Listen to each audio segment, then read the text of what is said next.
예배 드리기 어려워요. 남편이 지금 너무 바빠서요. 딱히 생각해 본 적 없어요. 조금 민망하더라고요. 워킹맘이라서 예배를 못 드리고 있습니다. 어떤 나눔을 가져야 되는 것이에 대해서 좀 더 이렇게 풍성한 소재들이 있으면 참 좋을 것 같아요. 말씀대로 어떻게 사는가 그런 것들이 나오면은 도전이 될 것 같고 어떻게 하면 아이들과 하나님 앞에 즐겁게 나아갈 수 있을까? 즐겁게 예배를 드리는 그러한 어떤 습관을 잘 들일 수 있게 해줄 수 있는 프로그램이었으면 좋겠다.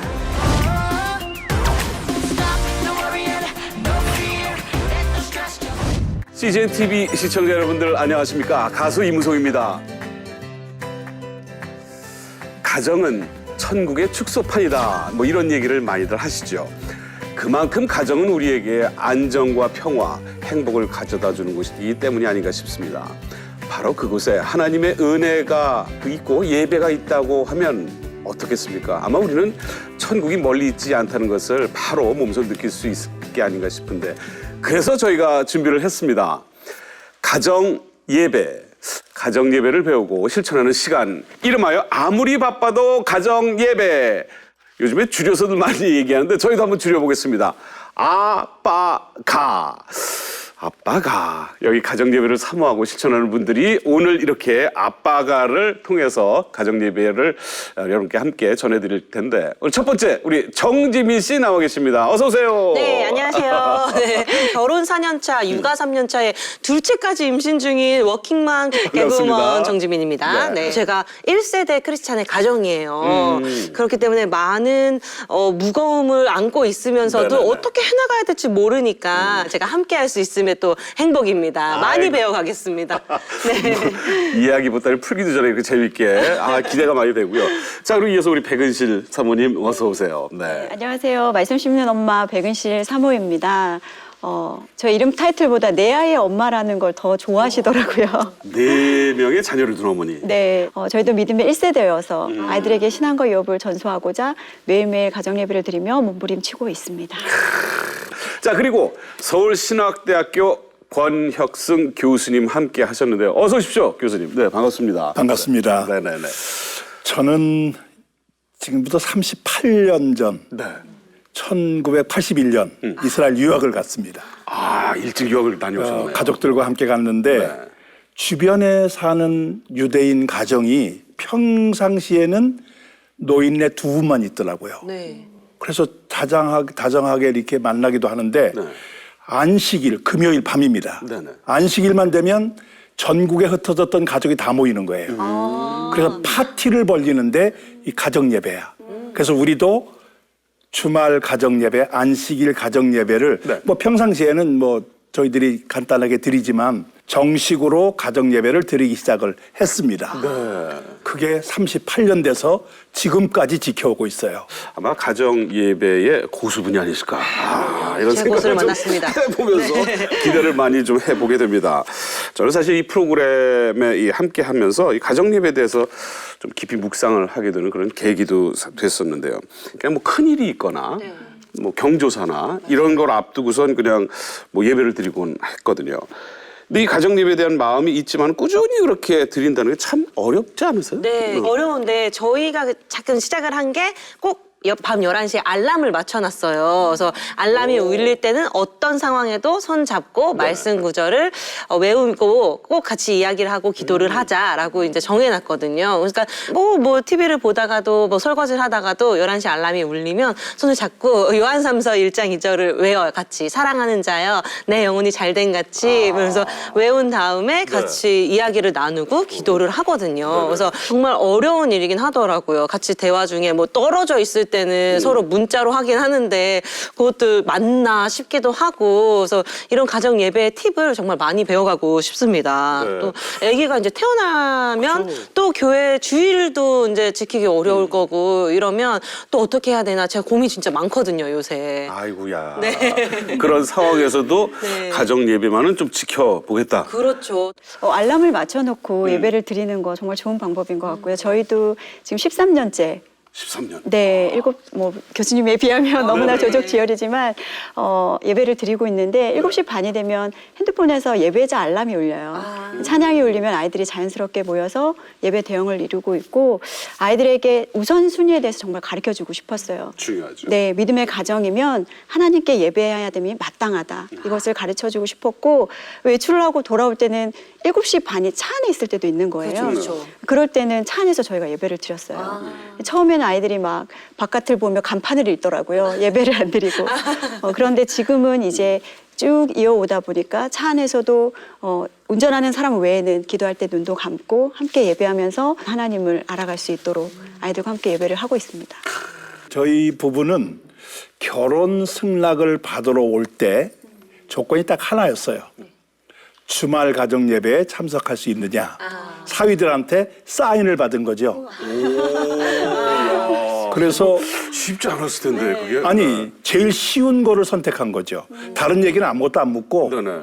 주말 예배에 참석할 수 있으면 결혼 오케이. 네네네. 그러니까 막내 사위가 네네. 딱 그 얘기를 듣고 예스 하더니만 네.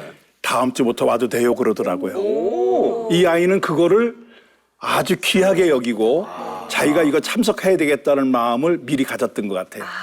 자, 그렇습니다. 우리 프로그램에 출연하신 분들 보면 뭐 가정 예배에 정말 본이 되실 만한 분들을 모셨다 이렇게 이제 생각을 하게 되는데 우리 신앙인들의 현실은 사실은 여기에 따라가지를 못하는 게 현실인 것 같습니다. 저희들이 이제 설문조사를 해봤습니다. 얼마나 많은 가정들이 가정 예배를 지금 드리고 있을까 했는데 37.4%에 반도 안 되네요. 그치고 있다고 그러죠. 이게 바로 한국교회 가정예배의 현실이 아닌가 싶은데요.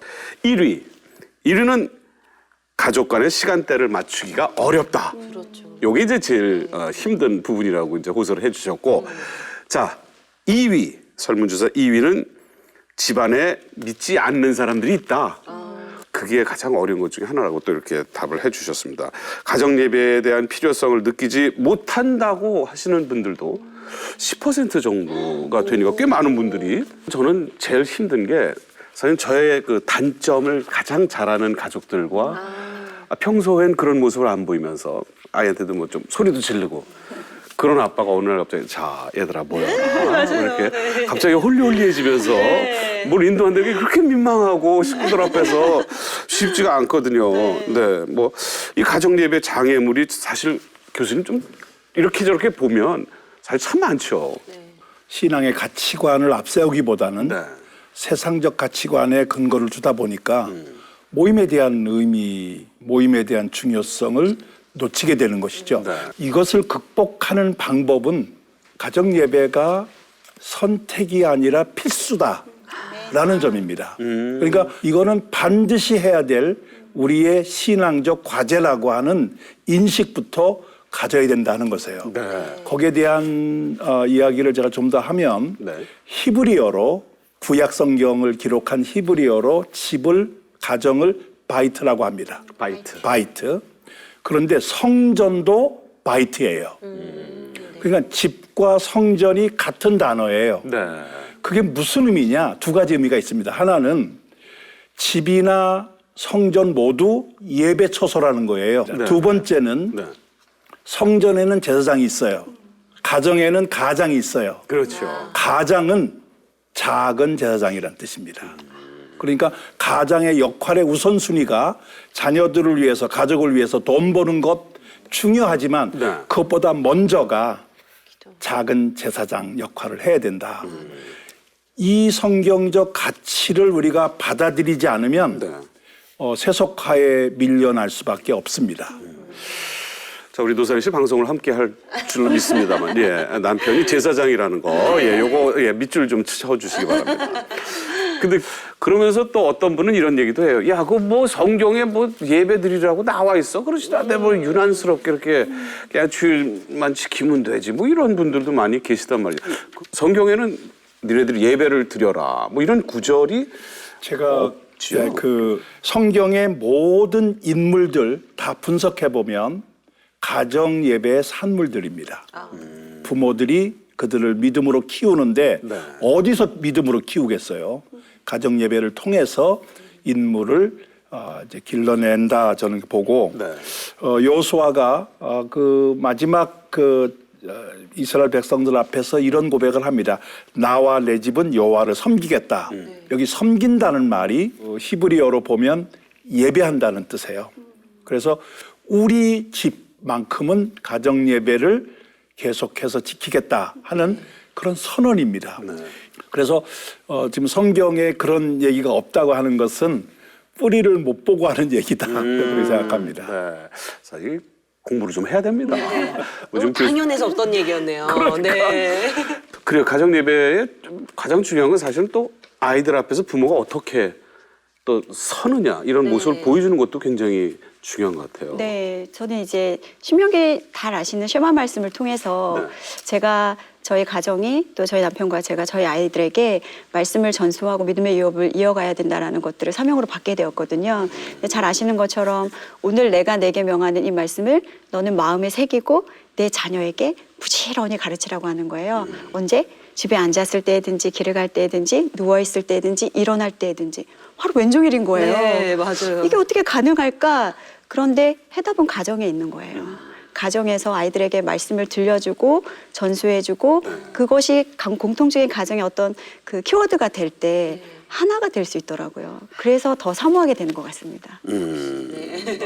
반드시 가정 예배를 실천을 해야 되겠다. 라는 이런 생각도 크게 오는 분들이 많이 계실 것 같습니다. 자, 여기에 가정 예배 덕분에 어려움을 극복을 하고 회복된 가정이 있다고 해서 저희가 찾아가 봤습니다. 이 가정을 통해서 위로를 받으실 분이 정말 많이 계실 것 같은데 준비된 화면 함께 보시죠.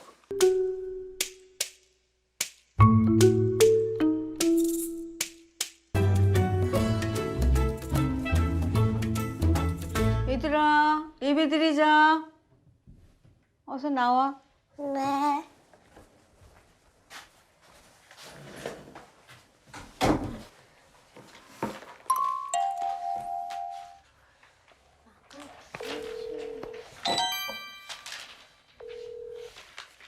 여보세요? 네, 효준이 아빠. 네, 조심히 잘 들어왔죠? 네. 네. 큐티 시작하겠습니다. 예, 큐티 시작하기 전에 우리 오늘 찬송가 갈보리 산 위에 같이 찬양하게요. 어머니도 피라고 그러세요.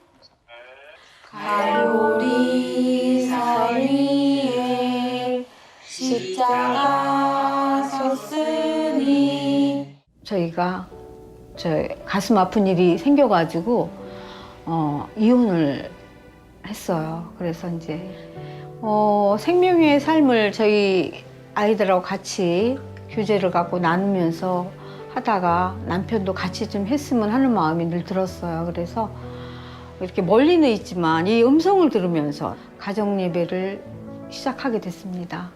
먼저 내가 읽고 그 다음은 효준이 엄마가 읽으세요. 낮 12시가 되자 온 땅에 어둠이 뒤덮이더니 오후 3시까지 계속됐습니다. 오후 3시가 되자 예수께서 큰 소리로 부르짖으셨습니다. 아리마대의 사람 요셉이 용감하게 빌라도에게 가서 예수의 시신을 내어달라고 요청했습니다. 아멘. 예전에는 뭐 아무래도 엄마 아빠가 오래 말하다 보면 결국엔 좀 안 좋은 소리도 나고 싸웠던 걸 많이 들었는데 말씀을 읽는 두 분이 되게 평화롭다라고 생각했고 그걸 듣다가 저랑 제 동생도 자연스럽게 같이 하고 싶다는 생각이 들었던 것 같아요. 아빠도 옆에 할머니가 자꾸 계속 들으셨거든요. 그러니까 할머니도 옆에서 듣다가 가족이 다 같이 이렇게 예배하게 된 것 같아요. 네, 각자 한 말씀씩 해보도록 하겠습니다. 어머니 먼저 한 말씀 하세요. 하나님 은혜와 축복으로 건강하게 살고 있음을 항상 감사한다. 네. 하나님 앞에 항상 감사하며 살자. 네. 건강하고. 효정쌤 한 말씀 하세요. 우리 가정이 되게 힘들었을 때가 너무 많았는데 진짜 하나님 말씀밖에 없었다는 거. 말씀을 붙잡고 사는 게 진짜 우리가 가야 할 길이라는 생각이 다시 한번 들었습니다. 아멘. 또 예수님을 생각하면서 내가 좀 더 낮아지고 본이 되는 엄마가 돼야 되겠다라는 것을 사실 오늘 정말 새삼스럽게 더 많이 느꼈습니다. 네. 저희는 집이 특수하게 아빠가 안 계시니까 아빠 목소리를 들을 일이 많이 없었는데 아빠의 입술을 통해서 하나님의 말씀이 저한테 전달되는 게 되게 좋았던 것 같아요. 아빠가 아빠의 고백처럼 하나님의 말씀을 읽고 또 그거를 엄마가 듣고 제가 듣고 동생이 듣는 이 과정이 저희한테는 그 자체가 치유였던 것 같아요. 저는 뭐 심한 건 아니었지만 공황장애 같은 게 좀 있었는데 그런 것들이 차차로 없어졌어요. 해처럼 밝게 살면서 주 찬양하리라.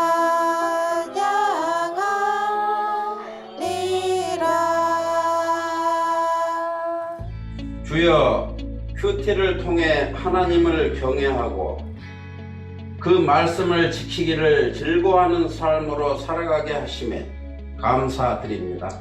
아멘. 제가 바로 섬으로 믿음과 소망과 사랑이 함께하는 복된 가정이 되게 하여 주시옵소서. 아멘. 예수님의 이름으로 기도드렸사옵니다. 아멘. 남편의 음성으로 내가 이렇게 말씀을 들으면서 제가 평안함을 너무 많이 느껴요. 항상 감사한 마음이 너무 많이 생겼어요. 머지 않아 따뜻한 가정으로 다시 꾸며질 걸로 여겨집니다. 멀지 않았다고 생각이 들어요. 오늘 보니까 정말 온 가족이 예, 부부의 그 어떤 회복을 통해서 온 가족이 회복되는 그런 가정의 모습을 보았습니다. 어떻게 보셨어요, 정주민 씨? 네, 말씀의 힘은 또 이 예배의 힘은 강하구나라는 걸 너무 생각하게 됐습니다. 아멘. 또 네, 아까 전에 우리 막 설문조사 얘기했잖아요. 네네네. 가족 간에 시간이 없어서 못 모여서 막 이런 게 정말 핑계라는 게 너무 검증되듯이 저 이런 걸 보면서 아 핑계거리가 너무 많았고 전화 한 통으로도 이렇게 예배가 다 되는데 그렇죠? 우리 사모님 어떻게 보셨어요? 저는 눈물 삼키느라고 힘들었어요. 너무 감격이 되는 거예요. 네. 하나님 살아계시다. 아멘. 깨어진 가정도 회복시키신다. 회복 가운데 서로가 이제 하나가 또 되시겠다고 하시는 모습을 보니까 하나님이 행하시는 일들은 우리가 전혀 어떻게 예배로 이렇게 회복될 거라고 생각조차 못 하잖아요. 근데 하나님 은혜 정말 제가 감격해서 눈물이 나는 걸 겨우 참았습니다. 사실 가족의 어려움을 함께 극복하자는 그 가족들의 그 의지 또는 갈급함이 오늘의 이 시간을 만들어준 게 아닌가라는 생각을 하게 됩니다. 온 대한민국의 가정들이 이렇게 아름답게 기도하는 그 날을 기대해 보겠습니다.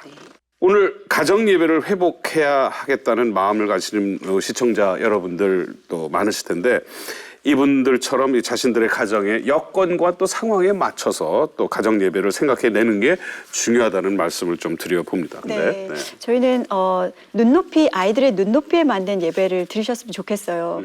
두세 살 앉혀놓고 자 중엄하게 230장 하시겠습니다. 이렇게 안 되잖아요. 어렵지요. 네, 아이들 막 싹트니 뭐 이렇게 찬양할 수도 있고 각 가정마다 가정 예배 문화를 좀 만드셨으면 좋겠어요. 어떤 롤모델 가정이 있는데 그걸 고스란히 가져왔더니 우리 집에서는 안 되는 수가 있거든요. 그러면 우리 방법으로 바꾸어서 조금은 각색해서 할 필요가 있는데 예, 저희는 이제 아이들이 어렸을 때 그 지구본에다가 이제 기도할 때 중보 기도를 할 때 너희가 오늘 하나님께서 감동 주시는 나라가 어디야? 이렇게 물어보면 이제 아이들이 오늘은 뭐 북한이요, 아니면 뭐 중국이요 얘기를 하면 거기에 이제 고사리 같은 손들을 다 모았어요. 그리고 올리고 그 땅의 구원을 위해서 또 하나님 역사해 주시도록 선교사님들을 지켜주시도록 이렇게 아이들과 기도해 나가는 시간들이 고스란히 차곡차곡 쌓이는 거예요. 그래서 정말 우리 가정만의 문화, 가정 예배의 문화, 또 아이들의 눈높이에 맞는 그런 문화를 만들어 가시면 참 좋을 것 같다는 생각을 합니다. 유대 민족이 이처럼 4,000년 역사를 이어오고 있다고 하는 것이 저는 놀라운 그들의 참 생존 전략이 있었을 거라고 보여지는데 그게 바로 가정 예배에서 시작되었다라고 보는 것이죠. 그런데 이제 거기서 한 가지 제가 감동 있게 본 거는 안식일 예배가 평상시와 다르다는 거예요. 안식일 날 식사가 양도 질도 높다는 것입니다. 자, 그러면 아이들은 어떨까요? 뭐 기다리는 거죠. 저부터도 가서 기다립니다. 그날 무조건 다 빼놔요. 그날 네. 뭐 예배 드린다 이거보다 먹는 날이다. 또 자기가 원하는 거를 또 부모가 해주니까 야, 축제입니다. 신나는 날이네요. 우리로 말하면은 명절 같은 분위기예요. 이게 일주일 단위로 돌아가는 거예요. 너무 신나죠. 근데 이게 부모의 지혜가 아닌가 싶어요. 아이들에게 맞춤이죠. 준비해 놓고 거기다가 예배라고 하는 말씀이라고 하는 이 또 다른 식탁을 마련해 놓는 이 지혜가 유대 민족을 오늘까지 지탱시켜줬다 저는 보는데 이 가정 예배가 그런 면에서는 그런 분위기를 만들면 좋겠다. 너무 이렇게 격식에 매여 있는 것이 아니라 식사하는 것을 중심으로 모이고 식사하면서 우리가 함께 하나님께 감사 예배를 드린다. 그리고 시간도 너무 오래 걸리지 않도록 저는 30분 이내에 이제 마치는 것으로 이제 그렇게 하기도 하고 그랬는데 서로에게 부담되지 않고 잘 먹고 축복된 시간이다. 이제 그렇게 인식을 가지면 되지 않겠나 하는 생각입니다. 그래요. 그 시간 서로에게 축복이 되는 시간이 되면 되는 거니까 말이죠. 네. 크리스천 모두 가정 예배를 드리는 그날까지 우리 프로그램 말이죠. 쫙 힘을 내서 나가야 되지 않을까 생각이. 예, 정지미 씨. 저희 가정뿐만 아니라 제가 또 1세다 보니까 저희 부모님들, 양가 부모님들까지도 기도하는 것부터 시작해서 우리 친지들을 이렇게 싹 다 먼저 퍼져 나가고 기도하는 걸로 오늘 정말 많이 배워가서 너무 행복한 시간이었어요. 네. 그래요. 벌써 주어진 시간이 다 돼서 뭐 이제 시작했는데 벌써 끝날 시간이 아쉽습니다만 오늘 교수님 어떻게 함께 하신 시간 소감을 좀. 혹시 공기에 대해서 감사해 본 적이 있으세요? 공기요. 최근에는 좀 최근에 들어와서는 미세먼지 때문에 그런데 공기를 감사하기가 쉽지 않아요. 이건 너무 당연한 거예요. 그런 것처럼 가정 예배가 당연한 것인데 그 성경은 그 얘기를 기록하고 있지 않습니다. 그런데 기록하고 있지 않기 때문에 무시한다? 그건 공기 없이 살겠다는 발상과도 같다. 못 사는 거죠. 살 수가 없는 거죠. 저는 그런 점에서 한국교회의 새로운 부흥과 또 우리에게 주어진 이 사명을 가정예배 회복에서부터 시작해야 되지 않을까 그런 생각을 합니다. 참 좋은 말씀 감사드립니다. 백은실 또 사모님은. 저도 오늘 교수님 뵈면서 욕심이 생겼어요. 교수님 38년이라고 말씀하셨잖아요. 저는 50년, 60년. 저희 4명의 아이들 그 각 가정마다 예배가 세워지고 또 이 아이들이 또 불학을 이루어서 그 예배가 엄청나게 흘러갈 거잖아요. 대대로 오늘 많이 배웠는데. 그래서 저도 오늘 많은 것을 배웠고요. 조금은 좀 정체되어 있던 시기였던 것 같아요. 저희 가정도 이제 다시 마음을 또 새롭게 함으로 으쌰으쌰 해서 저희 가정도 다시 예배를 흘려보내고 또 저희 가정도 아름답게 예배드리도록 하겠습니다. 네, 이제 마무리할 시간이 다 됐는데 가정은 하나님께서 인간을 위해 만들어주신 참으로 아름다운 선물이 아니겠습니까? 그리고 가정 예배는요, 하나님께서 그러한 가정을 축복하는 자리겠죠. 가정 예배를 통해서 하나님의 풍성한 축복이 가정마다 흘러가길 바라면서 저희는 다음 시간도 계속해서 가정 예배에 대한 이야기를 이어나가도록 하겠습니다. 찬양과 기도, 말씀과 적용, 그리고 가정 예배에 대한 여러 가지 궁금증을 풀어보는 시간, 가정 예배 이 풀 코스를 저희들이 준비하고 있으니까 계속 이어지는 이 프로그램을 여러분들 많이 기대해 주시고요. 앞으로도 계속 시청해 주시고 사랑해 주시면 좋겠습니다. 자, 시청자 여러분들과 또 여기 계신 모든 분들 또 이제 함께 저희들이 인사할 시간이 됐네요. 저희는 다음 이 시간에 또 여러분들을 찾아뵙겠습니다. 여러분 감사합니다.